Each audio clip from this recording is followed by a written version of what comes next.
일단은 우리 학교에서 알아주는 빠이. 그렇죠. 그리고 여기에 저한테 약간 설명을 이렇게 줬거든요. 근데 제가 저의 언어로 바꿔서 얘기를 하려고 그러는데 이분의 설명은 제가 어떻게 바꿀 수가 없을 것 같아서 그대로 읽어드리겠습니다. 그대 살아남으라. 자본주의 모순에서 사회주의 번역에서 모든 중앙집권 폐해에서 부디 살아남으라. 경제적 변천이 사람을 위해 고안되는 그날까지 만국의 몽상가들이여 단결하라. 네, 이유정 선생님 발표로 있겠습니다.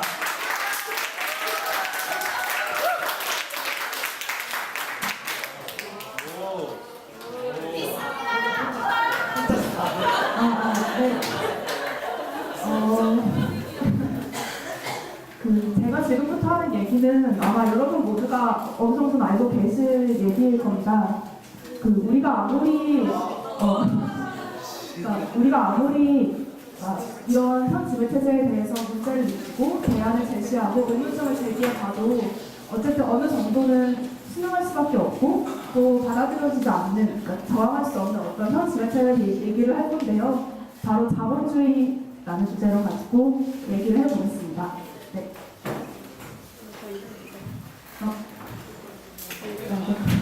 네. 우리 살아가면서 되게 많은 질문에 마주하게 되죠. 지금의 국가가 정말 민주주의인지, 국가는 누구를 위해 존재하는지, 그리고 나는 어떤 경제체제에서 잘 살아갈 수 있을지, 왜 아무리 이래도 먹고 사는 건 똑같은지, 여러 가지 등등의 문제들이 드실 겁니다. 지금의 시점이라서 더 가까이 다가오는 문제들일 것 같은데요. 저는 이 질문에 대해서 조금 다른 시각으로 접근을 해봤어요. 이런 고민들을 정말 많이 해주신 사람들이 있었습니다. 그분들은 지금 경제학자라고 불리는 사람들인데 철학자에 가까웠어요. 그래서 그 사람들 얘기를 따라가면서 나름의 대답과 또 대안도 제시해보는 시간으로 해보겠습니다. 이분은 아담 스미스입니다. 국부론의 저자로 제일 유명하죠. 근데 사실 우리가 고려해야 될 거는 국부론이 아니라 아담 스미스가 쓴 도덕적 감정론이라는 책이에요. 아담 스미스는 경제학자가 아니었어요. 경제학자일 수가 없었고요. 그 사람 때는 경제학이라는 그 분야가 잘 정립되지 않았기 때문에 철학자로 통했습니다. 도덕 철학자로 통했죠. 근데 아무튼 가장 대표적인 저작으로 생각되고 있는 국부론에서 이런 얘기를 많이들 강조를 합니다. 자유방임주의다. 개인이 마음대로 자기 이익을 추구를 하면 보이지 않는 손이 시장을 자유롭게 규제를 해서 가격이 정해지고 신뢰 공급 곡선이 잘 알아서 해줄 거예요. 그리고 정부는 할 일 하지 마라. 그러니까 그냥 규제하지 말고 시장 내버려 둬라. 근데요, 저희가 가장 고려를 해야 될 거는 아담 스미스, 하지 마라. 아담 스미스가 국부론을 썼다는 겁니다. 그러니까 아담 스미스는 개인의 부를 증진시키는 게 아니라, 물론 그거 맞죠? 근데 국부라는 거는 그 개개인들을 증진시키는 부들이 한대로 모여져서 그것들이 전체 이익을 넘어서지 않는 한도까지만 그 이익을 추구할 수 있다는 내용이에요. 언제나 국부를 중시했고 전체 이익을 중시한 게 아담 스미스였고요. 또 가장 생각해야 할 거는 결국 아담 스미스는 정의를 강조했다는 겁니다. 지금의 자본주의 체제에서 지배계급의 도덕성과 어떤 개개인의 정의의 선을 가장 도덕 관점론에서도 국부론에서도 강조한 사람이 아담 스미스라는 거예요. 근데 지금은 어떤가요? 자본가들이 그런 자유방임이라고 했지만 쏙 빼왔죠. 자유방임을 제일 좋아하는 사람이 누군가요? 내가 사업하는데 뭐 아무도 간섭 안 하고 그저저저 마음대로 하고 뭐 임금 안 줘도 된대. 얼마나 좋아요, 사업하기에. 그러니까 이 사람들이 그렇게 아담 스미스와 국부론을 왜곡을 한 겁니다. 실제로 국부론에 이런 내용이 나와요. 이 계급의 제안에는 항상 경계심을 가져야 하며 신중하게 검토해야 한다. 그들은 공공의 이익과 일치하지 않으며 심지어 사회를 기만하고 억압하는 게 그들의 이익이 되기 때문이다. 국부론 1과 11장에 나온 내용입니다. 그래서 아담 스미스가 뭐 국가를 오지 말라고 강조를 하는데요. 근데 공평무상한 사자라는 표현을 써요. 그러니까 개개인이 추구를 하는 거 만약 제한을 넘으면 자본가들이 제한을 넘으면 제한해라. 근데 그렇지 않다는 거 알 수 있죠. 공평무상한 상자? 네. 이제 말하는 거 아시겠죠. 그래서 아무튼 지금의 경제의 아버지, 자본주의의 아버지라고 불리는 아담 스미스가 사실은 이들의 아버지가 절대 아니라는 겁니다. 아담 스미스 경제학의 아버지도 아니고 우리가 알고 있는 사람도 아니에요. 이 사람은 어디까지나 개개인의 선을 넘어서 공동의 부, 모든 사람이 잘 사는 국부를 주장한 사람입니다. 그래서 지금의 자본주의가 오해받고 있다는 얘기를 드리고 싶었고요. 그 후에 정말 많은 글들이 있었죠. 기본적으로 데이비드 리카도라는 사람은 간단하게 말씀드리면 아담 스미스의 견해를 받아서 아담 스미스가 분업을 강조를 했잖아요. 이 사람은 나라도 분업하자. A란 나라가 커피 재배하면 나는 B란 나라는 딸기 재배할게. 근데 B라는 나라가 A란 나라보다 힘이 세면 어떻게 되나요? 우리 너희랑 무역 안 해. 이러면 A란 나라는 커피만 먹고 살 수 없잖아요. 이걸로 엄청난 많은 정치적인 협박과 여러 가지 일들을 할 수 있겠죠. 지금의 FTA 문제입니다. 그리고 케인즈는 공황이 왔잖아요. 그때 큰 정부를 강조를 하긴 했는데요. 그러니까 개인이 은행에 저축을 해요. 그러면 그 저축한 돈을 가지고 자본가가 그 돈을 대출을 해서 자기 사업에 투자를 합니다. 투자를 한다는 거는 노동자들을 고용하고 그런 거죠. 그러니까 한마디로 개인이 저축하면 일자리가 생기는 거예요. 이만큼 경기가 좋다. 근데 이거를 강제하는 거는 정부다. 이렇게 얘기를 해주고요. 하이크, 신자유주의의 가장 대표적인 경제학자죠. 이대로 했더니 공항 왔어요. 아니다. 마가리 대처랑 같이 신자유주의 민영화하고 이제 풀고 가자. 그래서 우리는 금융자본주의에 지금 이렇게 흘러온 자본주의 살고 있습니다. 질문을 하나 던져볼게요. 이렇게 사회가 흘러왔죠. 대표적으로 노예제에서 공건제에서 자본주의, 사회주의를 간다고 말들을 합니다. 노예제는 착취 구조가 정말 그냥 분명했어요. 그러니까 귀족과 노예는 자를 위해서 일할 수 없었죠. 공건제는 어떤가요? 공건제는 상황이 나아지긴 했어요. 근데 사회 정도는 영주를 위해서 오로지 일을 해야 했죠. 자본주의는 노동자와 자본가의 기본적인 계급으로 나뉩니다. 자본가는 노동자들을 이만큼 착취를 할까요? 우리는 착취당하고 있나요? 정말 공건제와 노예제와 다르게 하나도 없는 사회에 자본주의도 똑같이 우리는 살고 있을까요? 하는 질문 던져보는데요. 자본주의가 착취 사회인가? 하는 질문에 가장 엄청난 대답을 해준 사람 바로 이분입니다. 마르크스죠.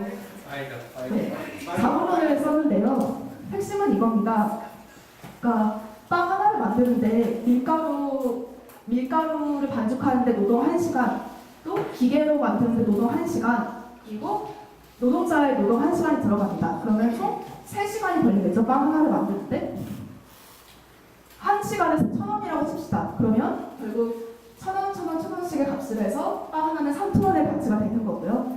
그리고 그러면은 노동자가 그러니까 빵 8개를 만든다고 치면 8시간을 해서 총 24시간의 결과가 나옵니다.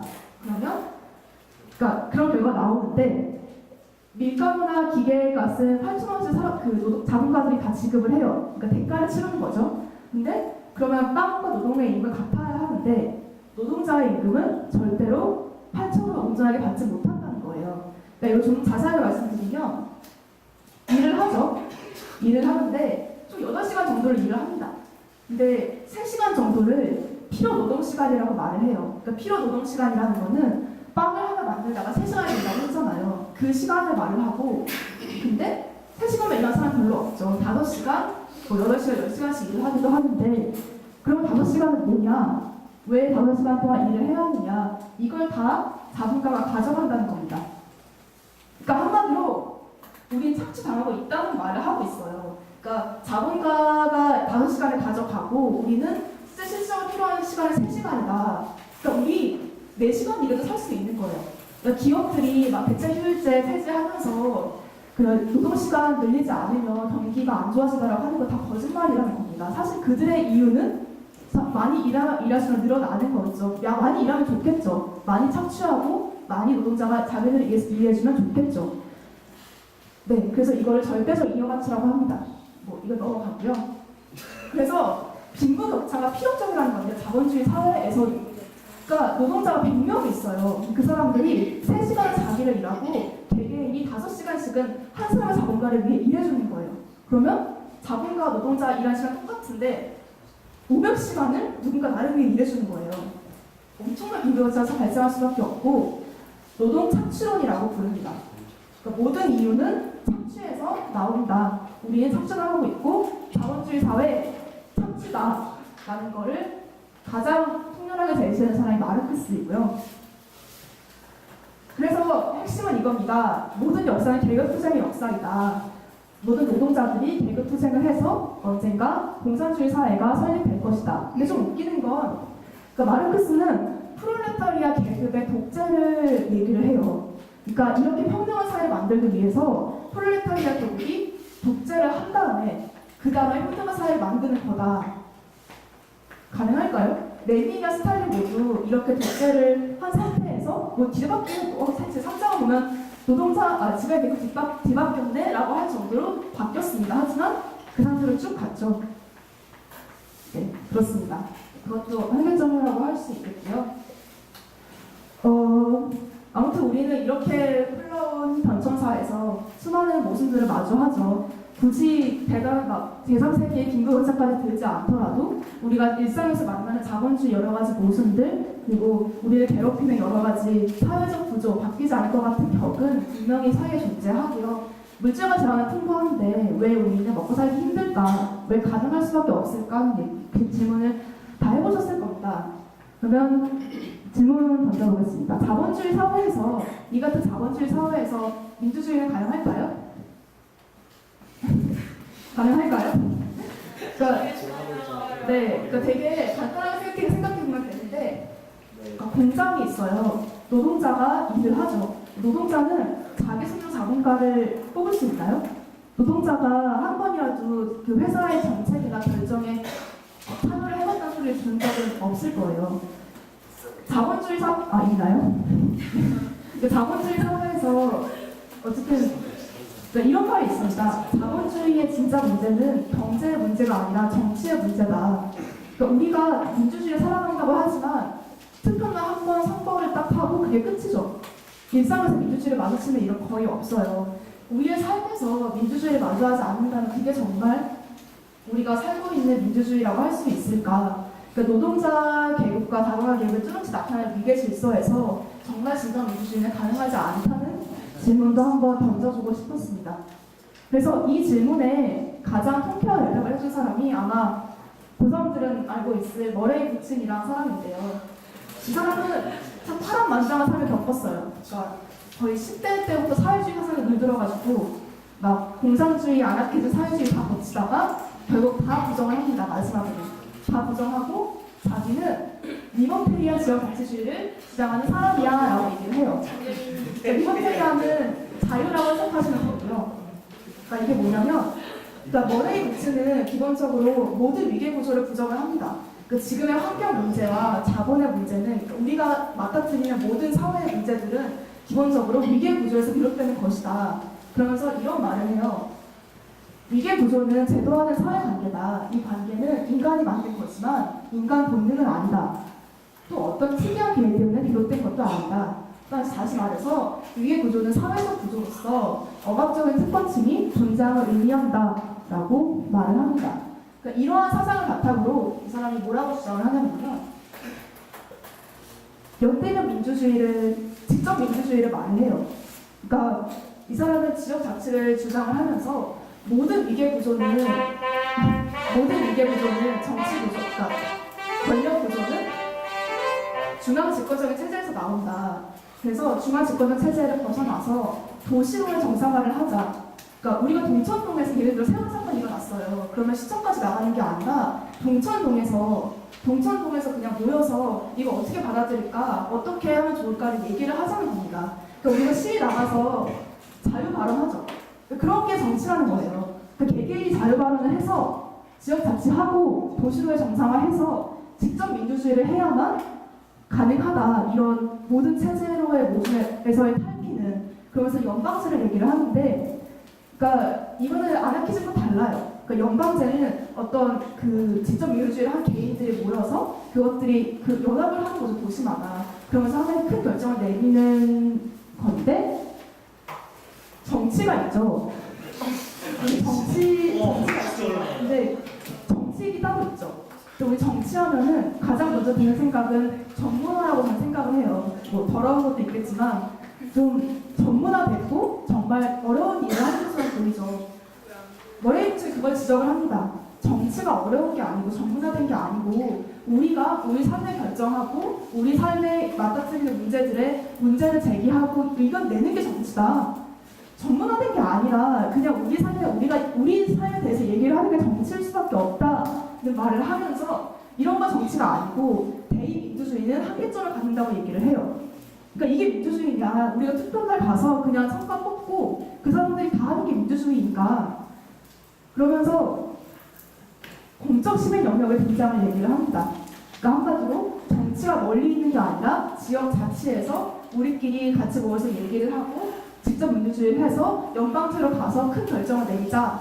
이게 이 사람의 핵심이고요. 공동체를 얘기를 하는데 이상적이죠. 굉장히 이상적입니다. 그러니까 민주주의의 가장 기본적인 조건은 참여적인 개인이에요.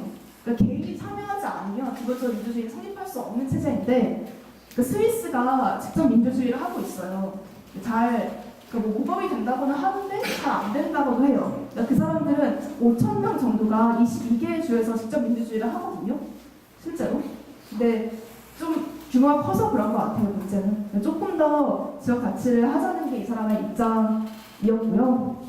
네, 뭐 그렇습니다. 그래서 아무튼 정말 많은 일들이 있었죠. 이렇게 사회가 흘러왔고요. 그 시대의 철학자들은 그 시대의 지배체제로 불리는 그 주류적인 문제들을 모두 그 주류적인 체제에 항상 질문을 던지고 어떻게 하면 극복할 수 있을지를 대안을 제시한 사람들이었습니다. 그 사람들 우리가 기억을 하고 있는 거고요. 마지막 질문 던져보겠습니다. 인간은 이기적일까요? 네. 네, 이기적이었습니다. 제 의견은 이래요. 그러니까 지금 자본주의에서 일어나는 모든 수많은 폐해들이 있지 않습니까?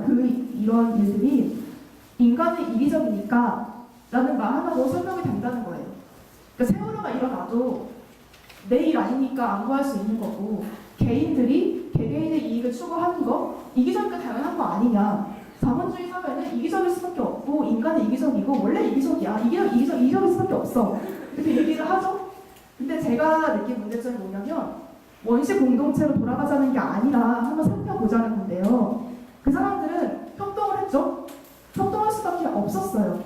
그 사람들은 멤버들을 잡으려고 한 사람이 못 잡잖아요. 많은 사람들이 같이 협동해서 잡는 거, 그게 그 사람들의 생존 방식이었습니다. 그렇게 살 수밖에 없었어요. 그 사람들은 협동이 삶의 방식이었고 어떤 신고와 이념이나 가치가 아니라 그게 그 사람들의 삶의 방식이었던 거죠. 살아남으려면. 자본주의 어떤가요? 자본주의, 우리가 살아남으려면 어떻게 해야 되죠? 무조건 이윤을 추구를 해야 합니다. 내 이익을 추구해야 하고 남들보다 경쟁해서 이겨야 하고 자본가는 노동자를 착취를 해서 자기 이익을 끌어야 하죠. 인간이 원래 이기적이란 심성이 있는 게 아니라 그 안에 자기 본성 안에 여러 가지 다양한 면들이 있다는 겁니다. 다양한 면들이 인간 속에 존재하는데 그것들을 부각하고 규정하고 우리가 영향을 받을 수밖에 없는 건 다 환경과 자본주의라는 환경과 원시 공동체라는 환경이 인간을 이렇게 만든다는 거죠. 자본주의 체제에서 인간은 이기적일 수밖에 없다는 겁니다. 네, 이렇게 많이 질문을 해줬고요. 시간이 없어서 네, 마지막이에요. 그래서 이런 자본주의 모순에서 마르크스는 이런 얘기를 했습니다. 존재가 의식을 규정한다. 제가 아까 똑같죠? 아까 제가 얘기했던 것과 그러니까 환경과 어떤 타인이 내가 살아가는 어떤 환경적 물질이 제 의식과 제가 이기적이냐 협동적이냐를 규정해준다는 겁니다. 그래서 네, 아무튼 뭐 그렇고요. 마지막으로 국부론은 성서일의 가장 중요한 책으로 불립니다. 그 책에는 이런 말이 써 있습니다. 구성원 다수가 가난하고 비참한 사회는 결코 번영하고 행복할 수 없다. 저는 이게 자본주의 아버지라고 불리는 아담 스미스가 지금의 자본주의에 살아가고 있는 우리들에게 던져주는 어떤 중요한 화두라고 일 거라고 생각을 했습니다. 감사합니다.